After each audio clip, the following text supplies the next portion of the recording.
বাংলাদেশকে রক্ষার জন্য সেনাপ্রধান যে দরবার ডেকেছিলেন তাতে সেনাপ্রধান স্পষ্ট করে বলেছেন যে no bloody corridor business, no bloody corridor business.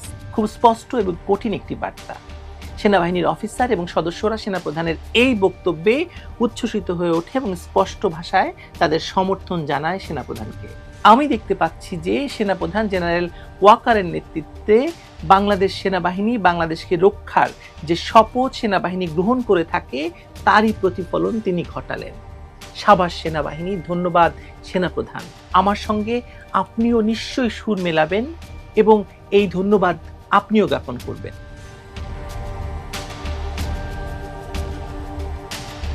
বাংলাদেশকে আবারও একটি বিরাট আন্তর্জাতিক ষড়যন্ত্র, নিরাপত্তা ঝুঁকি এবং যুদ্ধের হাত থেকে রক্ষা করার জন্য সেনাবাহিনী এবং সেনাপ্রধানকে একটি ধন্যবাদ দিয়েই শুরু করতে চাই আজকের এই ভিডিওটি।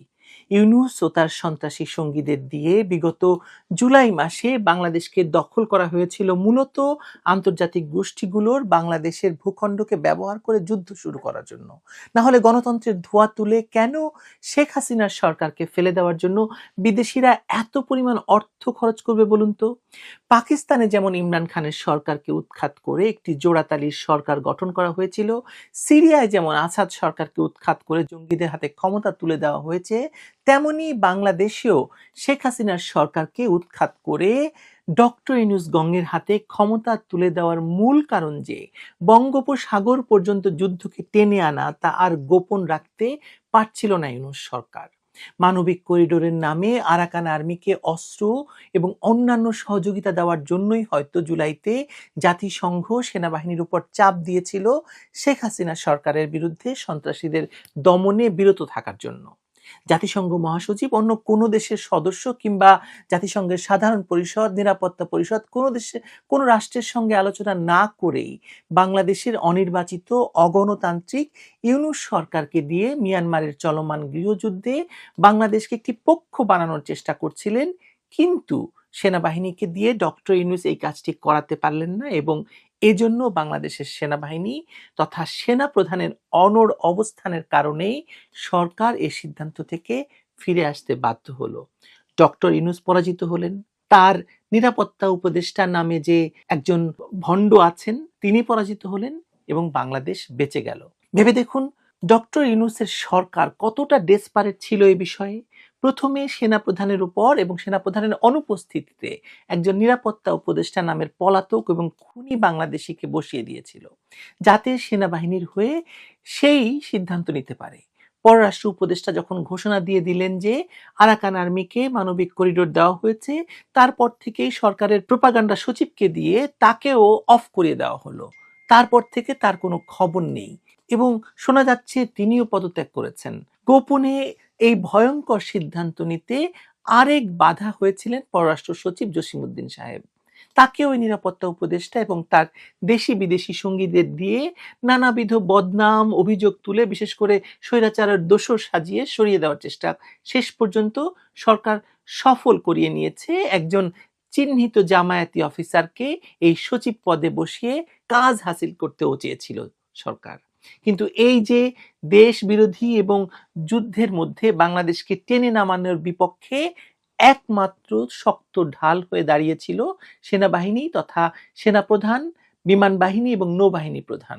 তারা সরকারকে এই অগণতান্ত্রিক, অনৈতিক এবং ভয়ঙ্কর সিদ্ধান্তের বিরুদ্ধে একযোগে অনড় থেকে সরকারকে আজ বাধ্য করেছে এ বিষয়ে জনগণকে জানাতে যে সরকার এখনো এ বিষয়ে কোনো সিদ্ধান্ত নেয়নি। তার মানে সরে এসেছে, কারণ আগে তো বলেছিল নিয়েছে, আজকে বলছে নেয়নি।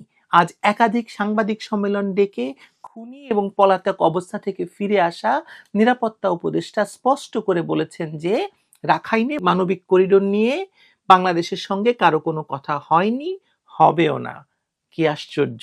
কয়দিন আগেই কিন্তু উনি বলেছিলেন, মানে এই লোক বলেছিলেন যে রাখাইনকে মানবিক করিডোর দেওয়া হয়েছে এবং এ নিয়ে আলোচনা চলছে। এ কথাও তিনি বলেছিলেন হঠাৎ করে যে প্রথমে 1.5 লাখ রোহিঙ্গাকে ফেরত পাঠানো হচ্ছে এবং তারপর বাকিদের। কিন্তু বিগত 1 মাসে আরো 2 লাখের মতো রোহিঙ্গা ঢুকিয়ে এই রজার রহমান ওরফে খলিলুর রহমান আজ আমাদের জানালেন যে আরাকানের অবস্থা যতদিন অস্থিতিশীল থাকবে ততদিন রোহিঙ্গা প্রত্যাবর্ষণের কথা বলতেই পারবো না। প্রত্যাবাসনের কথা না বলতে পারলে প্রত্যাবাসনের কৌশল নিয়ে কথা বলতেও পারবো না। হাস্যকর বটে। তাহলে কোন কারণে এর আগে মিথ্যা আর ধরিবাজির আশ্রয় নিয়েছিলেন জনাব? বাংলাদেশের জনগণকে আর বাংলাদেশের সেনাবাহিনীকে চোদু ভেবেছিলেন আবজাব বুঝিয়ে এই বিশাল জনগোষ্ঠীকে একটি যুদ্ধে ঠেলে দেবেন। সেজন্যই আপনাকে নাম বদলে পলাতক অবস্থা থেকে পাঠানো হয়েছিল বাংলাদেশে। পারলেন না তো। আপনি মিয়া পরাজিত হয়েছেন, এবার বিদায় নেন। এখনো সময় আছে, নিজে থেকে বিদায় না নিলে আপনাকে দেশের জনগণ এমন ঠ্যাঙানি দেবে যে আপনি নিজেও নিজেকে খুঁজে পাবেন না। বাংলাদেশকে রক্ষার জন্য সেনাপ্রধান যে দরবার ডেকেছিলেন তাতে সেনাপ্রধান স্পষ্ট করে বলেছেন যে no bloody corridor business, no bloody corridor business. খুব স্পষ্ট এবং কঠিন একটি বার্তা। সেনাবাহিনীর অফিসার এবং সদস্যরা সেনাপ্রধানের এই বক্তব্যে উচ্ছ্বসিত হয়ে ওঠে এবং স্পষ্ট ভাষায় তাদের সমর্থন জানায় সেনাপ্রধানকে। এর আগে যমুনায় গিয়ে ও মার্কিন দূতাবাসের চার্জ দ্য অ্যাফেয়ার্সকেও সেনাপ্রধান একই ভাষায় জবাব দিয়েছিলেন বলে জানা যায়। আমি দেখতে পাচ্ছি যে সেনাপ্রধান জেনারেল ওয়াকারের নেতৃত্বে বাংলাদেশ সেনাবাহিনী বাংলাদেশকে রক্ষার যে শপথ সেনাবাহিনী গ্রহণ করে থাকে তারই প্রতিফলন তিনি ঘটালেন। সাবাস সেনাবাহিনী, ধন্যবাদ সেনাপ্রধান। আমার সঙ্গে আপনিও নিশ্চয়ই সুর মেলাবেন এবং এই ধন্যবাদ আপনিও জ্ঞাপন করবেন। আসুন আমরা সকলের সমস্বরে বলি, ধন্যবাদ সেনাপ্রধান, ধন্যবাদ সেনাবাহিনী, বাংলাদেশকে বিদেশি শক্তির গুটি হওয়া থেকে বাঁচানোর জন্য, বাংলাদেশকে নিরাপদ রাখার জন্য, সংবিধান রক্ষার জন্য, বাংলাদেশের সার্বভৌমত্ব রক্ষার জন্য এবং সর্বোপরি ডক্টর ইউনূস ও তার এই বাহিনীকে একটি চপেটাঘাত দেওয়ার জন্য। এর চাইতে বড় আঘাত ডক্টর ইউনূস এবং তার এই সন্ত্রাসী বাহিনী এ পর্যন্ত পাননি। আপনাকে অশেষ ধন্যবাদ সেজন্য সেনাপ্রধান। ভালো থাকুন সবাই।